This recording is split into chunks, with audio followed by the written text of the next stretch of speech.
ये एक अभिमान का विशेष रूप है, स्वाभिमान। स्वाभिमान होना चाहिए, लेकिन उसमें भी विवेक होना चाहिए कि स्वाभिमान किस रूप में रखें। जैसे एक बहुत सुंदर स्वाभिमान है कि मैं किसी के आगे हाथ नहीं फैलाऊंगा, मैं किसी के आगे भिक्षा नहीं मांगूंगा। इसका मतलब अकड़ नहीं है, ये एक स्वाभिमान है। ऐसा हो सकता है, अच्छा भी है।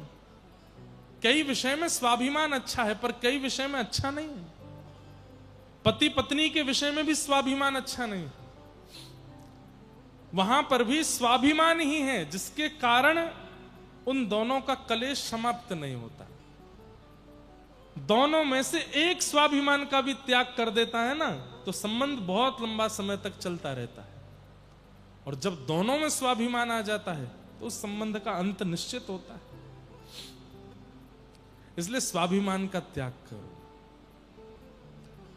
कभी किसी को गलत बोल देते हैं, कुछ गलत कर देते हैं, उसके बाद में यदि पता चलता है कि मैंने गलत किया, तो कोई कुछ बिगड़ेगा नहीं आपका। जाइए उसके पास बैठ के थोड़ी बात कर लीजिए, थोड़ा कह दीजिए अच्छा ठीक है, सॉरी, हो गया हमसे, अब इसको खींचो नहीं, चलो अच्छी अच्छी बातें करो, अच्छे अच्छे काम करो, थोड़ी देर खेलो, उसको समाप्त करो, लंबे समय तक मत रखो। क्योंकि हर व्यक्ति को पता होता है कि मैंने क्या गलत किया, क्या ठीक किया। श्री वेदव्यास जी महाराज ने 17 महापुराण लिखे हैं। 18वां अभी लिखा नहीं है, लेकिन इतना सब कुछ लिखने के बाद भी 18 उपपुराण, 17 महापुराण, 4 वेद, महाभारत, सब कुछ रचना करने के बाद भी मन में संतुष्टि नहीं आ रही है। कई ऋषि, कई संत, कई लोग आकर के महिमा मंडन करते हैं कि वाह व्यास जी आपने कितना सुंदर लिखा, कितना सुंदर लिखा। लेकिन इतना सुंदर सुनने के बाद भी व्यास जी को लगता है सब प्रशंसा कर रहे हैं, लेकिन मेरे मन को संतोष नहीं है।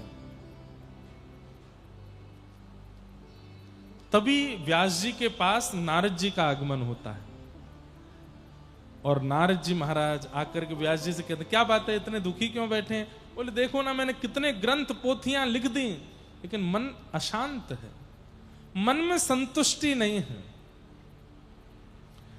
हर उस व्यक्ति को यह बात सुननी चाहिए जिसका मन अपनी क्रिया से असंतुष्ट रहता है। अच्छा, कई जगह पर संतोष करना भी नहीं चाहिए और कई जगह ऐसी है वहां पूर्ण संतोष रखना चाहिए। कौन कौन सी जगह है जहां पर संतोष करना चाहिए?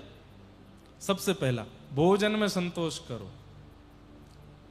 जैसा बना है ठीक है, भोजन के लिए नहीं खाना है, जीने के लिए भोजन करना है।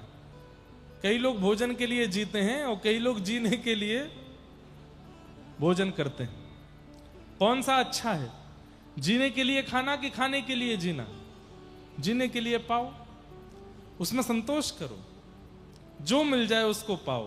पीली दाल मिल गई पालो, बैगन की सब्जी है पालो, आलू की सब्जी है पालो, टिंडे बने हैं पा लीजिए। एक विचित्र टिंडा होता है, हमारे यहां बोलते चप्पल टिंडा होता है ना, होता है ना, होता है कि नहीं? चप्पल टिंडा होता है ना, इनको ज्यादा पता है, खाते रहते हैं। लौकी घिया मिल जाए खाओ, जो प्राप्त हो जाए उसमें संतोष करो। कोई कभी कभी बहुत अच्छा बन जाए तो उसमें भी संतोष करो। भोजन में, अन्न में संतुष्ट होना चाहिए। दूसरा, धन में संतुष्ट होना चाहिए।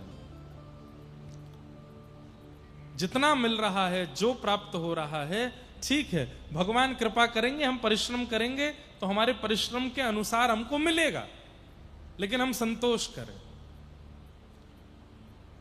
और चाहिए और चाहिए और चाहिए और चाहिए और चाहिए, ये नहीं होना चाहिए। धन में संतोष करो। तीसरा, संबंधों में संतोष करो। जो संबंध मिला है, पत्नी का, पति का, बच्चों का, परिवार का, मित्र का, उसमें संतुष्ट रहो, संतोष करो। दूसरा मुझसे अच्छा है ऐसा नहीं सोचो, आपके पास जो है वो बहुत अच्छे हैं, उनमें संतोष करो। असंतुष्ट किसमें रहना चाहिए? अब ये सुनो, कौन कौन सी क्रिया है जिसमें संतुष्ट नहीं होना चाहिए? पहला, पढ़ने में कभी संतुष्ट मत हो। अच्छा देखना, उल्टे हैं हम लोग। जो मैंने पहले बात की उसमें हम असंतुष्ट रहते हैं, और जो अभी बात कहेंगे इसमें सब लोग संतुष्ट नहीं होते। 4 पन्ने पढ़ने के बाद बच्चा, बहुत पढ़ लिया, थक गए, अब तो इतना पढ़ लिया, मां कहां तक पढ़े इसको। अच्छा, आज एक नया और बन गया, फोन चलाने में भी संतुष्ट हो जाना चाहिए। थोड़ी देर चलाने के बाद बंद कर दो भाई, थोड़ी देर उसको रख दो। और आजकल तो युवाओं से ज्यादा वृद्धों के फोन ज्यादा चलते हैं। घर के दादा दादी पूरे दिन चार्जर ही ढूंढते रहते हैं। अरे दादी, सुबह ही तो चार्ज किया था आपने फोन, डिस्चार्ज हो गया, रील देख रही थी। ये बूढ़ों को ज्यादा लगा है चस्का फोन देखने का। उसमें भी संतोष करो, तो 4 हो गए वहां पे संतोष में। हाँ, जितनी देर देख लिया, जितना देख लिया बस करो, ठीक है। और असंतुष्ट किसमें रहना चाहिए? अध्ययन में। जितना भी पढ़ लीजिए, व्यक्ति को यदि अपना सफल जीवन बनाना है, अपने मृत्यु के अंतिम समय तक वो विद्यार्थी बना रहे, तो वो सबसे ज्यादा सुखी रहेगा। विद्यार्थी बना रहे, कभी भी ये ना सोच ले अब मैं व्यापारी बन चुका हूं, अब मैं वकील बन चुका हूं, अब मैं जज बन चुका हूं, अब मैं पुलिस अफसर बन चुका हूं, अब मैं नेताजी बन चुका हूं, अब मैं व्यास जी बन चुका हूं, अब मैं पंडित जी बन चुका हूं। मैं अभी भी विद्यार्थी हूं। आज भी मुझे अर्जन करने की इच्छा है, आज भी मुझे ग्रहण करने की इच्छा है। आप भी कुछ अच्छा बताइए, आप भी कुछ मधुर बताइए। नित्य अर्जन करने की इच्छा रखो। अर्जनात अर्जुन, अर्जुन का मतलब क्या है? जो हमेशा अर्जन करना चाहता है, ग्रहण करना चाहता है विद्या को, उसी को अर्जुन कहते हैं। सावधानी से सुन लीजिए, पति की बात होती है तो उबासी आने लगती है सबको। सबको तो नहीं आ रही, 2-4 दिख गए मुझे। तो अध्ययन में असंतुष्ट होना चाहिए। दूसरा, भजन में असंतुष्ट होना चाहिए। 12 माला होते ही महाराज उबासी आने लग गई, अंगड़ाई आने लग गई। कथा सुनते हैं, कभी ऐसे कभी ऐसे, कभी कोई पीछे ऐसे सोफा वाले तो सो ही जाते हैं। इतने संतुष्ट हो जाते हैं 10 मिनट की कथा से ही ये लगता है कि बस हो गया, अब तो संपूर्ण हो गया हमारा। भक्ति से सदैव असंतोष रखना चाहिए। नहीं, अभी बहुत कम है, और करना। नामाचार्य हरिदास ठाकुर बंगाल में हुए, और उनका सिद्ध बकुल, आप लोग जाएंगे जगन्नाथपुरी तो वहां दर्शन करिएगा। सिद्ध बकुल अपने हाथ से लगाए थे। भगवान की दातुन प्रसादी मिली थी महाप्रभु जगन्नाथ जी की, उसी को पृथ्वी में गाड़ा तो सिद्ध बकुल वृक्ष हुआ। जब जाएंगे आप जगन्नाथपुरी तो वहां हरिदास ठाकुर के स्थान का दर्शन करना, गंभीरा का दर्शन करना महाप्रभु जी के। नामाचार्य हरिदास ठाकुर का नियम था, प्रत्येक दिन 3 लाख महामंत्र जाप करते थे। कितने? 3 लाख। हरिदास ठाकुर जन्म से म्लेच्छ परिवार से थे, यवन कुल से थे। तो यवनों को यह बात अच्छी नहीं लगी कि हमारे कुल खानदान का बालक और ये हिंदुओं के देवता का भजन करने लगा। बहुत प्रयास किए, कोड़े मारे, जाने क्या क्या किया उनके साथ, लेकिन उन्होंने नाम नहीं छोड़ा। तब एक प्रयास किया, एक नगर वैश्या को उनको अपमानित करने के लिए और उनका अपयश करने के लिए एक नगर वैश्या को बुलाया कि तुम इनके कुटिया के भीतर जाओ और इनसे चिकनी चुपड़ी बातें करो और बस इनका मन जीत लेना और फिर जोर से हल्ला कर देना, हम पूरे गांव को लेकर के आएंगे। सब जब देखेंगे कि कोई नाम वाम नहीं, कोई भजन वजन नहीं है, सब इनको जब तुम्हारे साथ देख लेंगे तो इनका अपयश हो जाएगा और उस अपयश से हमारा भला होगा, गांव के लोग ही मिलकर इनको मार देंगे। नामाचार्य हरिदास ठाकुर बैठे हैं, नाम जप कर रहे थे, तभी वो वैश्या आकर के भीतर बैठ गई। उसके रूप रंग चाल ढाल को देख के हरिदास ठाकुर समझ गए कि किस भाव से आई है, कौन है। आपने इशारा करके कहा बैठो। नामाचार्य हरिदास ठाकुर नाम जप रहे हैं, करते करते करते करते वो वैश्या, अरे अब छोड़ भी दीजिए, कब से आप नाम जप कर रहे हैं, थोड़ा मुझसे बातें कर लीजिए, मैं आपसे मिलने आई हूं। हरिदास ठाकुर बोले, देवी तुम्हारी मन की जितनी इच्छाएं हैं सब पूरी करूंगा मैं, लेकिन मेरा नियम है, मैं अपना नाम जब पूरा कर लूं उसके बाद बात करूंगा। संतुष्ट नहीं हो रहे हैं अपने नाम से। अच्छा हाँ हाँ ठीक है, आप अपना नाम कर लो, मैं बैठी हूं प्रतीक्षा करती हूं। प्रतीक्षा करते करते करते करते करते आधी रात निकल गई।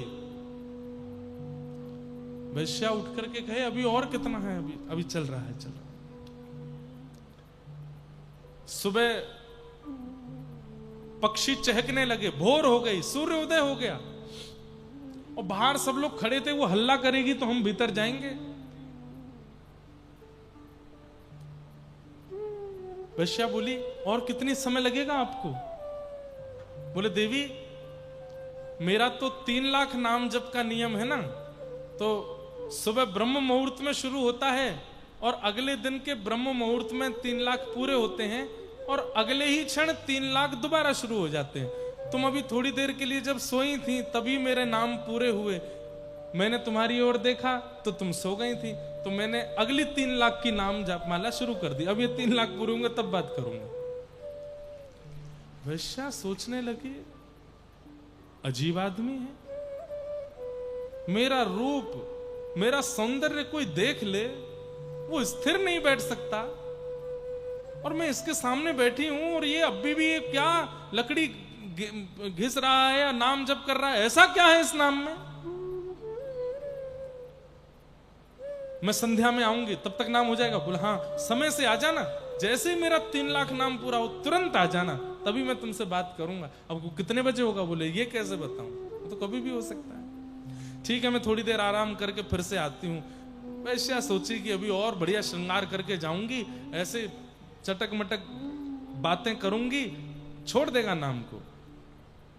थोड़ी देर बाद आराम करके थोड़े घंटों बाद और श्रृंगार करके जब गई, जाकर के बैठ गई, आज बात कीजिए ना मुझसे। बोले, देवी बस नाम चल रहा है। कितना रह गया है? बोले, 1 लाख और रह गया है, 1.5-2 घंटे 3 घंटे 4 घंटे लगेंगे, बैठो। करते करते करते करते करते करते करते फिर रात हो गई। वैश्या को फिर नींद आ गई। थोड़ी देर बाद आंख खुली, हो गए? बोले, हो गए थे, तुम सो गई थी, तो तीसरे शुरू हो गए। वो वैश्या बोली, ऐसा क्या है इस नाम में, ऐसा क्या है इस नाम में जिसको आप छोड़ते नहीं हैं? ऐसा क्या रस मिल रहा है, या ऐसा क्या आपको प्रेम मिल रहा है, ऐसा क्या भाव मिल रहा है? और बंधुओं, भक्ति यहीं से प्रारंभ होती है। ये भक्ति का प्रारंभ है कि हमारे मन में ये इच्छा प्रकट हो गई, ऐसा क्या है जगन्नाथ जी में, ऐसा क्या है महाप्रसाद में, ऐसा क्या है कथा में, ऐसा क्या है इनके नाम में जो इतने लोग दीवाने। यहीं से प्रारंभ होती है भक्ति। और वो वैश्या यही सोचते हुए जा रही है। बाहर लोगों ने कहा, तूने फिर हल्ला नहीं किया? बोले, अरे उसका नाम ही नहीं पूरा होता, वो नाम ही करता रहता है। आज नींद नहीं आई और मन में सोचने लगी, मैं संतुष्ट करने के और संतुष्ट होने के सारे तरीके जानती हूं, लेकिन मैंने इतना संतुष्ट व्यक्ति नहीं देखा। सोता नहीं है, खाता नहीं है, केवल नाम करता रहता हूं, नाम से संतुष्ट हो रहा है। ऐसा क्या है इस नाम में? आज जब पूरी रात यही सोचती रही तो अगले दिन कोई श्रृंगार करके नहीं गई है, नेत्रों में आंसू भर के ले गई है। मैंने आज तक अपने रूप से, यौवन से, तन से सबका घर बिगाड़ा है, मैंने सबका जीवन बर्बाद किया है, लेकिन आज मुझे पता चला मैंने सबका जीवन बर्बाद नहीं किया, मैंने अपना जीवन बर्बाद किया है। आज नामाचार्य हरिदास ठाकुर के पास जाकर के कहती है, ये नाम मुझे सुना दीजिए। जैसी लगन आपकी लगी हुई है, जैसा प्रेम आपका नाम में होगा, वैसा मेरा भी कर दीजिए। तब हरिदास ठाकुर, अच्छा जितनी देर वो वैश्या बैठी रहती थी ना, हरिदास ठाकुर क्या करते थे, प्रत्येक नाम के बाद नाम भगवान से प्रार्थना करते थे, हे नाम भगवान इस पर कृपा करो, इस पर कृपा करो, इस पर कृपा करो, इसकी मति को शुद्ध करो, इसके विचारों को पवित्र करो। तभी मैंने अभी थोड़ी देर पहले कहा ना कि जब व्यक्ति को अपनी गलतियों का बोध होने लग जाए, अपने व्यवहार को सुधारने की इच्छा प्रकट हो जाए, तो समझ जाना या तो आचार्य या फिर ठाकुर किसी ने तो देखा है आपको, तभी बदल रहे हो। अपने आप नहीं बदल सकता कोई।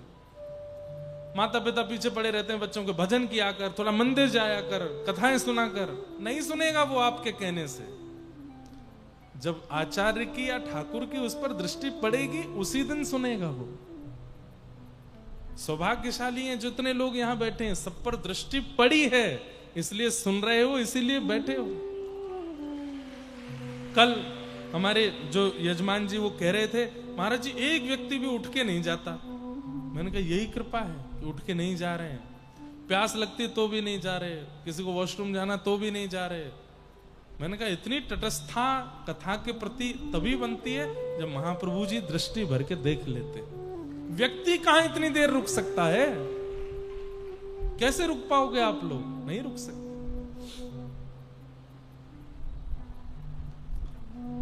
हरिदास ठाकुर ने पता क्या किया? तुरंत अपने आसन से उठ करके खड़े हो गए और बोले, लाली मैंने इस कुटिया में लाखों नाम जप किए। और नामाचार्य हरिदास ठाकुर का एक नियम और था, 3 लाख नाम प्रतिदिन करते थे। 30 दिन में कितने नाम हो गए? 30 दिन में कितने नाम हो गए? 90 लाख। तो 30 दिन में उनकी जो संख्या होती थी वो 1 करोड़ पहुंचती थी। क्यों? जैसे ही महीने के अंतिम दिन आते थे तो नाम बढ़ा देते थे। क्यों? 1 करोड़ करना, महीने में 1 करोड़ नाम करते थे। आज हरिदास ठाकुर बोले, लाली इस कुटिया में मैंने करोड़ों नाम किए हैं, अब मैं कहीं और जा रहा हूं, इस कुटिया में तुम रहो और यहीं रह करके भजन करो। और श्री हरिदास ठाकुर वहां से चले गए और वो वैश्या वहां रहने लगी। अरे इसे कहते हैं चमत्कार। चमत्कार वो नहीं कि आपने कभी कोई कबूतर प्रकट कर दिया, खूब सारे कुछ कर दिए, वो सारे चमत्कार नहीं होते हैं, वो जादू हो सकते हैं। चमत्कार इसको कहते हैं कि जिस वैश्या को देख करके पहले लोगों के चित्त में मलिनताएं आती थी, लोगों के मन में दुर्भाव प्रकट होते थे, लोगों के मन में इच्छा पूर्ति की भावना प्रकट होती थी, आज नामाचार्य हरिदास ठाकुर की कृपा ऐसी हुई, नाम भगवान की ऐसी कृपा हुई कि अब वह वैश्या जब अपनी कुटिया से बाहर निकलती है तुलसी को जल देने के लिए, जो राह से निकलता है उसको देख लेता है, उसी के चित्त में हरि प्रकट हो जाते हैं, भजन करने की इच्छा प्रकट होने लगती है। ऐसी कृपा।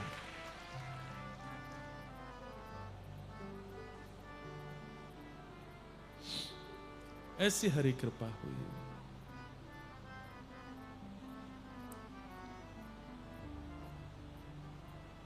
जो सुख पायो राम भजन में, जो सुख, कबीरदास जी का पद है, जो सुख पायो राम भजन में, जो सुख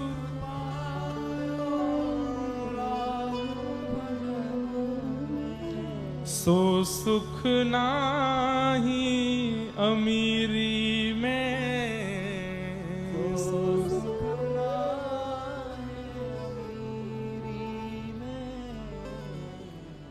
मन लाग्यो मेरो यार फकीरी में, मन लाग्यो मेरो यार फकीरी। गोस्वामी तुलसीदास जी कहते हैं, जो मोहे राम लागते मीठे, तो नव रस सठ रस रस अनरस है जाते सब सीठे। अभी ठाकुर जी मीठे लगे नहीं है, इसलिए छेना पोड़ा अच्छा लग रहा है, इसलिए गुलाब जामुन बढ़िया लग रहा है, इसलिए रसगुल्ला अच्छा लग रहा है। इसलिए दुनिया भर के व्यंजन बढ़िया लग रहे हैं, दुनिया भर की विषय अच्छे लग रहे हैं, दुनिया भर के लोगों की बातें अच्छी लग रही हैं। जिस दिन ये मीठे लग गए, बाकी सब अनरस लगेगा, किसी में रस है ही नहीं, ऐसी स्थिति हो जाएगी।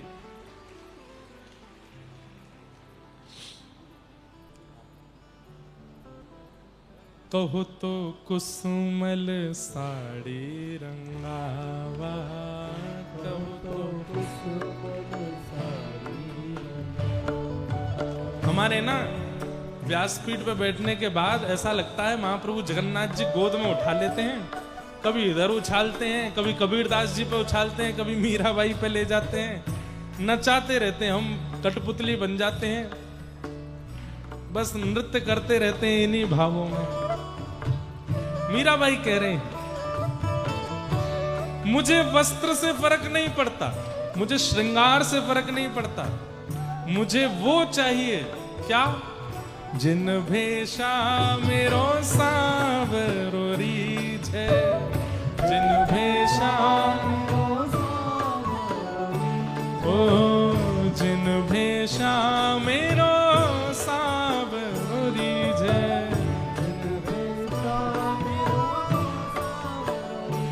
मैं सो ही भेष धरूंगी हो, मैं तो देखो एक बालक लैपटॉप लेके नाच रहा है, ये कथा सुनते सुनते यही काम कर रहे हो क्या हैं? भगवान करे तुमको बोनस मिल जाए इस बार। वाह भाई। जिन भेषा मेरो सावरो रीझ है, जिन भेषा जिन भेषा मेरो साहिब रीझ है, जिन भेषा मेरो साहिब रीझ है, मैं सो ही भेष धरूंगी हो, मैं तो सो ही भेष धरूंगी, हाँ मैं तो सो ही भेष धरूंगी हो, मैं तो सो ही भेष, अरे हाँ मैं बैरागन होंगी, हाँ होंगी मैं बैरागन होंगी,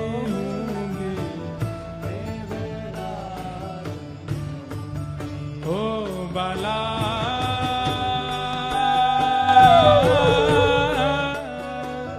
मैं बैरागन हूँगी, मैं बैरागन हूँगी, मैं बैरागन हाँ हूँगी, मैं बैरागन हूँगी। श्री जगन्नाथ महाप्रभु की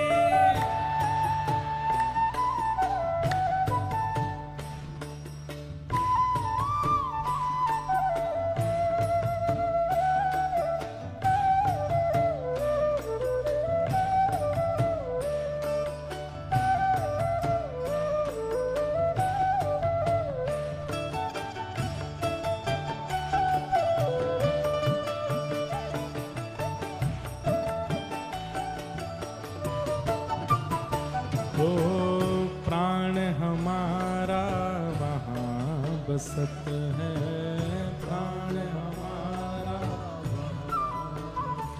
ओ प्राण हमारा वहाँ बसत है, प्राण ओ यहाँ तो खाली को, यहाँ तो खाली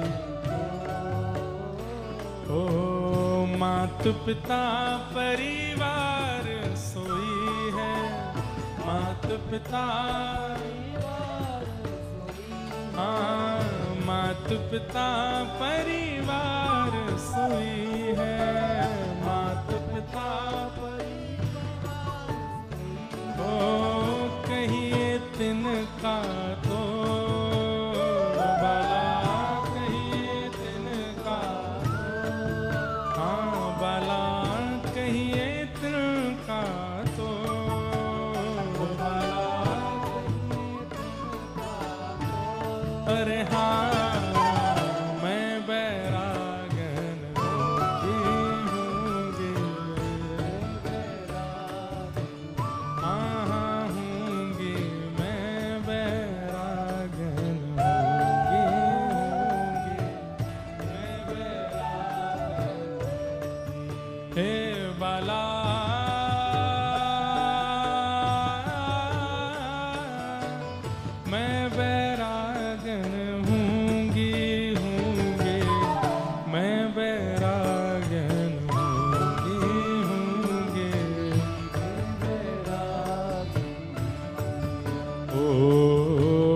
यातन की मैं करूं की गिरी, यातन की मैं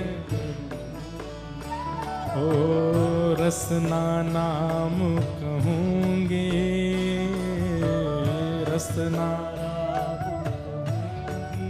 ओ मीरा के प्रभु गिरधर नागर, मीरा के प्रभु गिरधर नागर, हे मीरा के प्रभु गिरधर नागर, मीरा के प्रभु गिरधर नागर, हे प्रभु गिरधर नागर,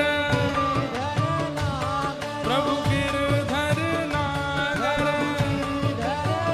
हे प्रभु गिरधर नागर, प्रभु गिरधर नागर, हे प्रभु गिरधर नागर,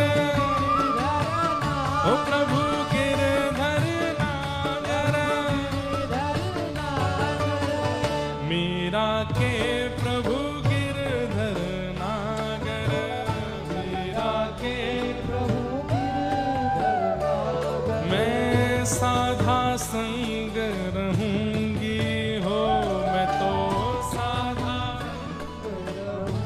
हो, मैं तो साधु संग करूंगी हो, मैं तो साधु संग रहूंगी, अरे हाँ मैं बैरागन होंगी,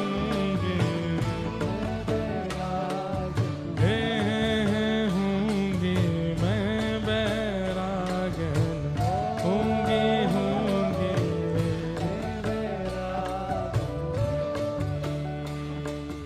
जगन्नाथ।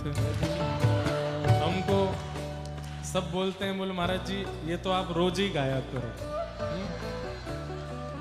लेकिन हम ये केवल जगन्नाथ जी के लिए नहीं, सारे ठाकुरों के लिए ऐसे ही बना रहे हैं। जैसे राधा रमण, राधा रमण, कमल नैन, कमल नैन, वृंदावन वारे तू न संभाले तो हमें कौन संभाले, ओ तू न संभाले तो हमें कौन। गाओ हे गोपीनाथ, गोपीनाथ, सरस नैन, सरस नैन, ओ बालेश्वर वारे तू न संभाले तो हमें कौन संभाले, हो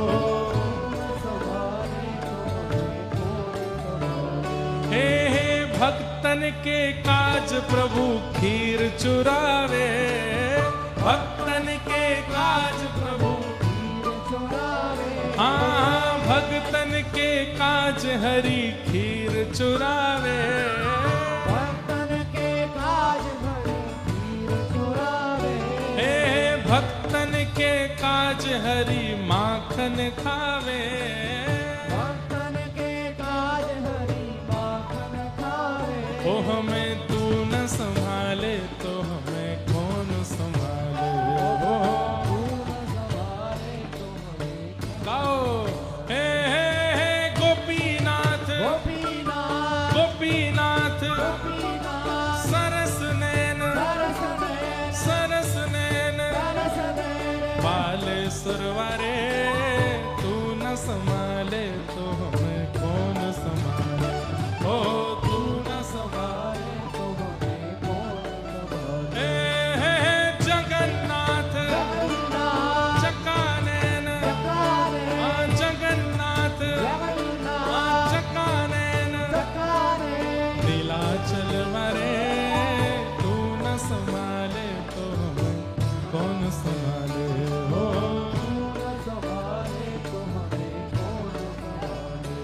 ओ मेरी ये नैया है अब तो तेरे हवाले, मेरी ये नैया है अब तो तेरे हवाले, हाँ मेरी ये नैया है हरि तेरे हवाले, मेरी ये नैया है हरि तेरे हवाले, ओ हमें तू न संभाले तो हमें कौन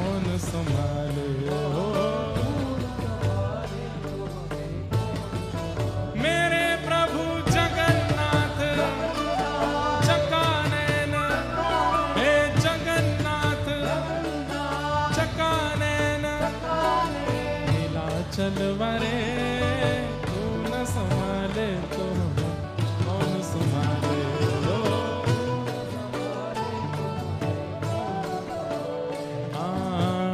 जिन भेषा मेरो सांवरो रीझे,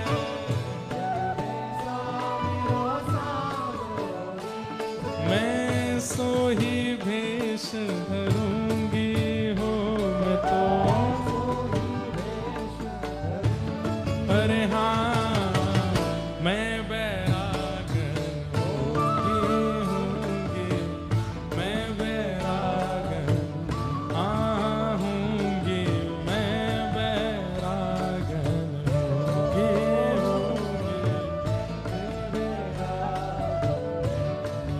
हे बलभद्र सुभद्रा संग आप विराजे,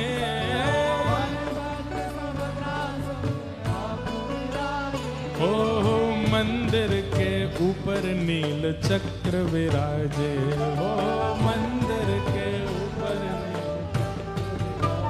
हे जगन्नाथ स्वामी मेरे नैनों के तारे, जगन्नाथ स्वामी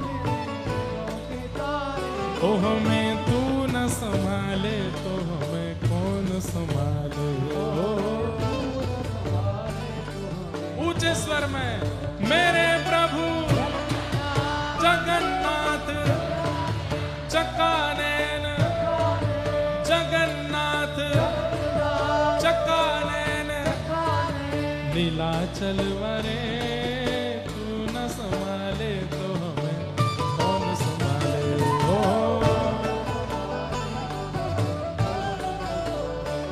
हे तू न संभाले तो हमें कौन संभाले।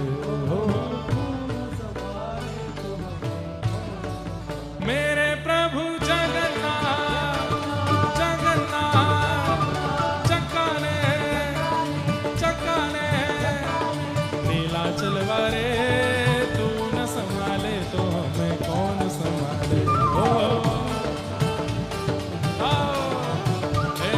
तू न संभाले तो हमें कौन संभाले।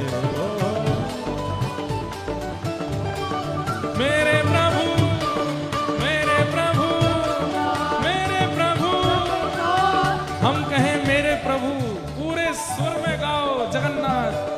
मेरे प्रभु मेरे प्रभु तेरे प्रभु, हम सबके प्रभु, जगत प्रभु चक्काने जगन्नाथ चक्काने नीलाचल वारे, तू न संभाले तो हमें कौन संभाले। जय जय जगन्नाथ, जय जगन्नाथ, जय जय जगन्नाथ मेरे जगन्नाथ, जय जय जगन्नाथ प्यारे जगन्नाथ, मेरे प्रभु जगन्नाथ प्यारे जगन्नाथ, जय जय जगन्नाथ मेरे जगन्नाथ, जय जय जगन्नाथ प्यारे जगन्नाथ। ओ नीलाचल वारे, तू न संभाले तो हमें कौन संभाले। श्री जगन्नाथ महाप्रभु की जय, जय श्री राम, जय जय श्री राम, जय जय श्री राम। अरे तुम्हें छोड़ जाऊं अब मैं किसके दुआरे,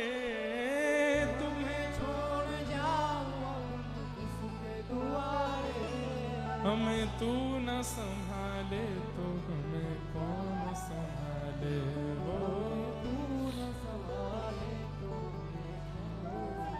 मेरे प्रभु मेरे प्रभु मेरे प्रभु जगन्नाथ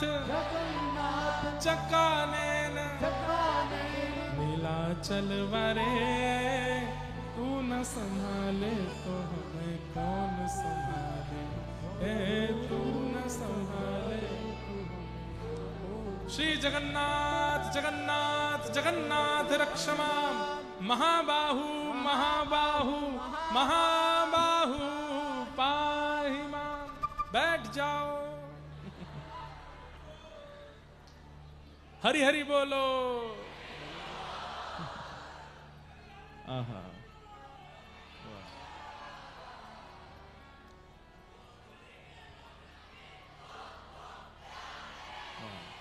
बैठ जा लाला, लैपटॉप खोल ले, काम कर ले अपनो, बैठ जा।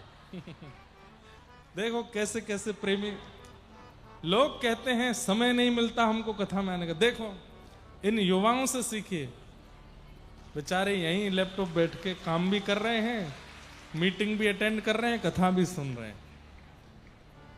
ठाकुर जी के लिए अवकाश नहीं है तो फिर ठाकुर जी को भी आपके लिए अवकाश नहीं, बहुत बिजी हैं वो। जब ठाकुर जी के लिए कोई समय नहीं निकालता ना, और फिर कभी ठाकुर जी के पास जाके कहता है नाथ मुझ पर रक्षा, ठाकुर जी कहते हैं आई एम वेरी बिजी, चलो जाओ, तीनों लोगों का भार मेरे ऊपर है, इतना समय नहीं है मेरे पास, चलो जाओ। लेकिन जब कोई अत्यंत व्यस्तता में से भी ठाकुर जी के लिए समय निकालता है तो ठाकुर जी भी उसके लिए समय निकालते। अच्छा, तो बात क्या चल रही थी? मन लाग्यो मेरो यार फकीरी में, मन लाग्यो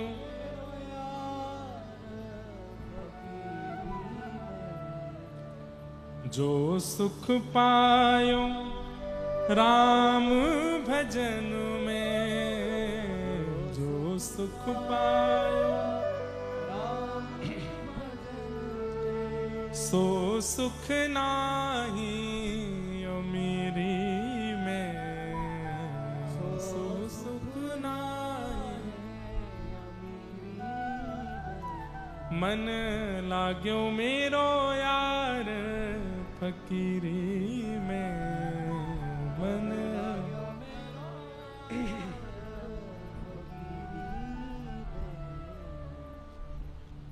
आहा, कबीरदास जी की वाणी है। भला बुरा सबका सुन लीजिए, भला बुरा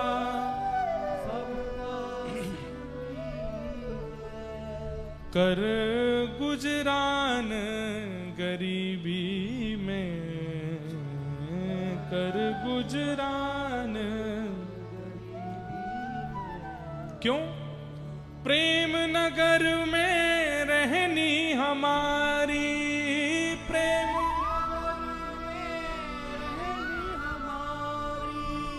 भली बन आई सबूरी में,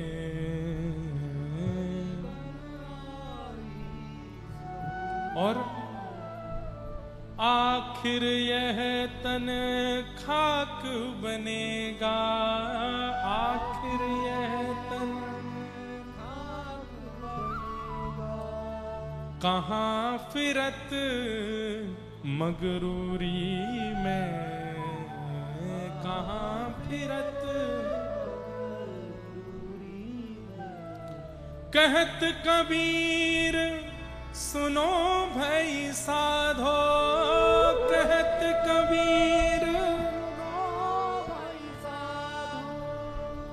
साहिब मिले सबूरी में, साहिब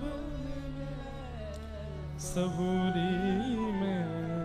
मन लाग्यो मेरो यार फकीरी में, मन लाग्यो।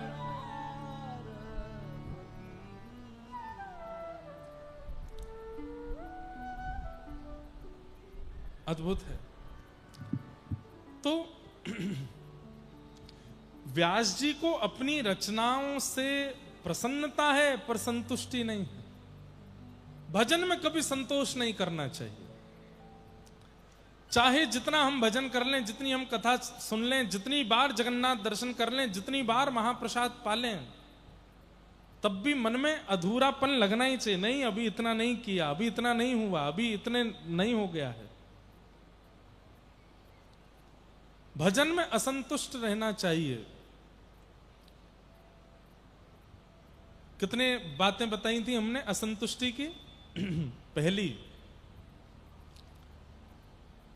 अध्ययन में असंतुष्ट रहना चाहिए। दूसरा, भजन में असंतुष्ट रहना चाहिए। तीसरा, माता पिता गुरु और हरि की सेवा में असंतुष्ट रहना चाहिए। माता पिता के चरण दबाए, 5 मिनट बाद मन भरने लगे, ना, दबाते रहो। केवल चरण दबाना ही सेवा नहीं होती। निज मन मुकुर सुधार, श्री गुरु चरण सरोज रज। अपने मन बुद्धि को सुधारो उनकी वाणी के द्वारा, उनके आज्ञा का पालन करके, उनको प्रसन्न करके। उसमें कभी संतुष्टि नहीं होनी चाहिए, असंतुष्ट रहना चाहिए। सेवा से, गुरु सेवा से, मातृ पितृ सेवा से। तो लेकिन व्यास जी की असंतुष्टि अलग प्रकार की है। कैसे प्रकार की? उन्हें लग रहा है कि मैंने जो रचना की है उससे मानव कल्याण तो होगा, लेकिन वैसा नहीं होगा जैसा मैं करना चाहता हूं। तब नारद जी महाराज का आगमन हुआ और नारद जी महाराज ने आकर के व्यास जी से कहा, भवतानुदित प्रायम यशो भगवतो मलम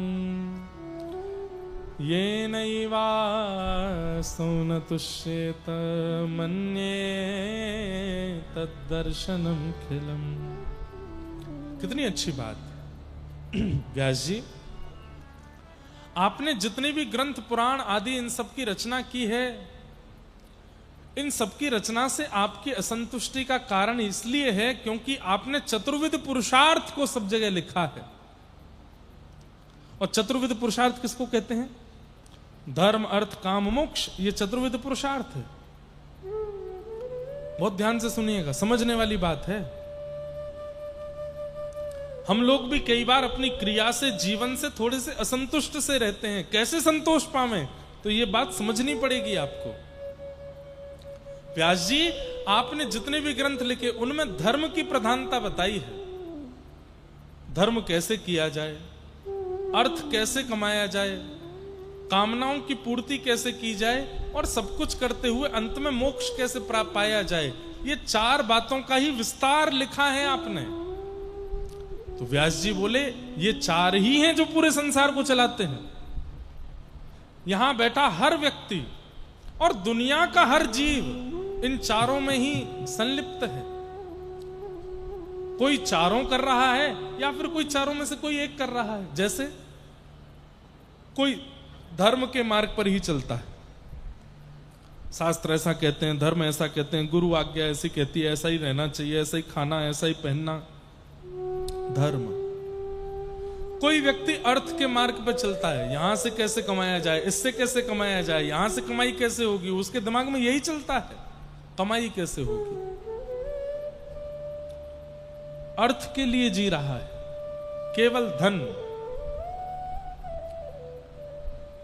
दूसरा है काम, यानी कि कामनाओं की पूर्ति। कोई केवल अपनी कामनाओं के लिए ही जी रहा है। मुझे उस ब्रांड के कपड़े पहनने हैं, मुझे तो वो वाला शहर घूमना है, मुझे वहां का वो खा के देखना है, उसका स्वाद कैसा है। वो कामनाओं में ही जीते हैं।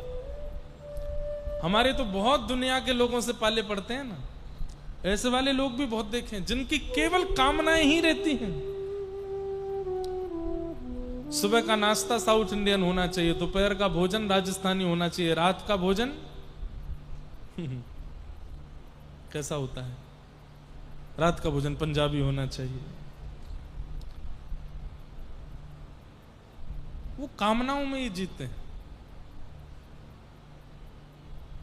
ये तो वो बातें हैं जो मैं बोल सकता हूं। कामनाएं तो बहुत भयंकर भी होती हैं लोगों की। ऐसी ऐसी कामनाएं भगवान श्री कृष्ण गीता में कहते हैं, ध्यायतो विषयाम पुंसः संगस्तेषुपजायते संजात संजायते कामः कामः क्रोधो भिजायते क्रोधात् भवति सम्मोह सम्मोहात् स्मृति विभ्रम स्मृति भ्रंशात् बुद्धिनाशो बुद्धिनाशात् प्रणश्यति। ठाकुर जी कहते हैं व्यक्ति का नाश प्रारंभ कहां से होता है? ध्यान से सुनिए सब लोग, इधर देखो इधर देखो इधर देखो। व्यक्ति का नाश कहां से प्रारंभ होता है? ठाकुर जी कहते हैं ध्यायतो विषयाम पुंसः। कहां से नाश प्रारंभ होता है? बिस्तर पर लेटे हैं, हाथ की तकिया लगा रखी है, एसी चल रहा है, पंखे को घूमते घूमते देखते देखते विषय चिंतन कर रहे हैं। विषय भोग नहीं रहे, केवल उसको सोच रहे हैं। काश मैं ऐसा कर लूं, काश मैं ये कर लूं, काश मैं ऐसा कर लूं। और वो विषय अत्यंत दूषित विषय, उसका केवल चिंतन कर रहे हैं, किया नहीं है, केवल चिंतन करने से वहीं से नाश प्रारंभ होता है। ध्यायतो विषयाम पुंसः। और जैसे ही व्यक्ति उस विषय का चिंतन करता है, वो चिंतन ही उसको एक दिन उसका संग करा देता है। मतलब जिसका आपने चिंतन किया था, एक दिन आप कर बैठोगे।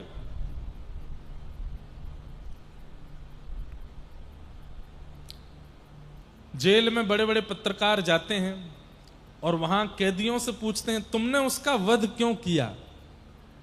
तो वो व्यक्ति कहता है कि पता नहीं कैसे मेरे हाथ से गोली चल गई या कैसे मैंने उसका गला काट दिया, मुझे खुद नहीं पता। तो जो मैं एक दो बार जेल में भी कथा एक आध दिन की कर चुका हूं। तो जो जेल में जो कैदी होते हैं, हमारे बंदी भाई लोग होते हैं, उनके मन बुद्धि को पढ़ने और उनको समझाने के लिए वहां पर मनोवैज्ञानिक लोग भी जाते हैं, उनसे बातें करते हैं, उनको सुधारने का प्रयास करते हैं। तो एक मनोवैज्ञानिक से मैंने पूछा तो उसने मुझे क्या बताया कि महाराज जी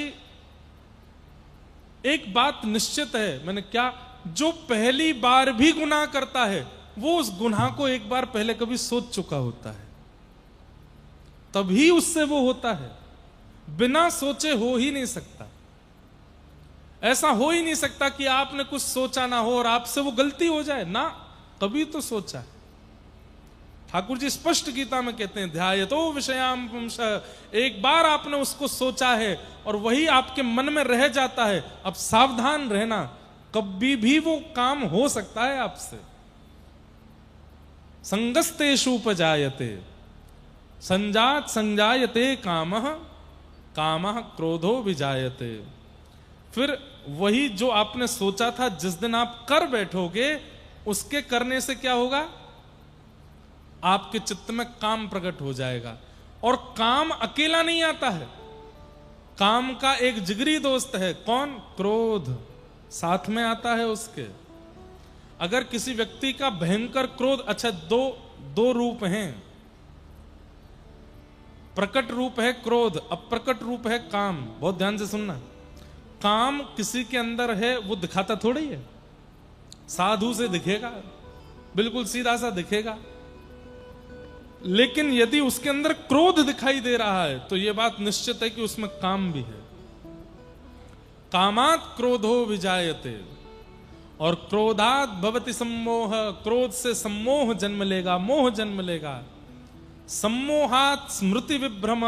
सम्मोह से स्मृति भ्रमित हो जाती है और स्मृति भ्रंशात् बुद्धि नाशो। स्मृति भ्रम होती बुद्धि नष्ट हो जाती है।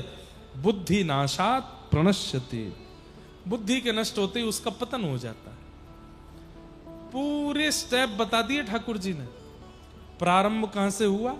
ध्यायतो, सोचने से। इसलिए हमारे यहां आज्ञा क्या करते हैं?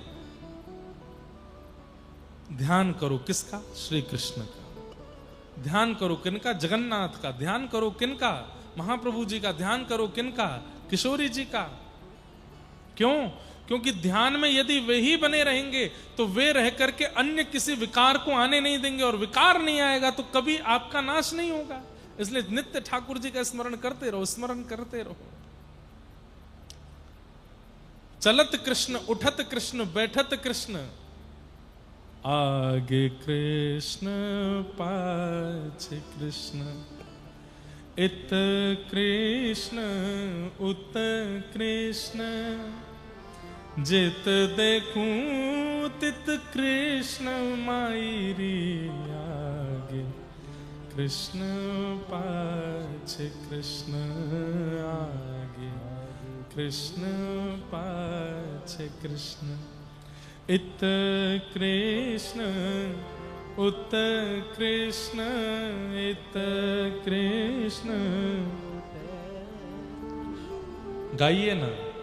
इत कृष्ण उत कृष्ण, इत कृष्ण,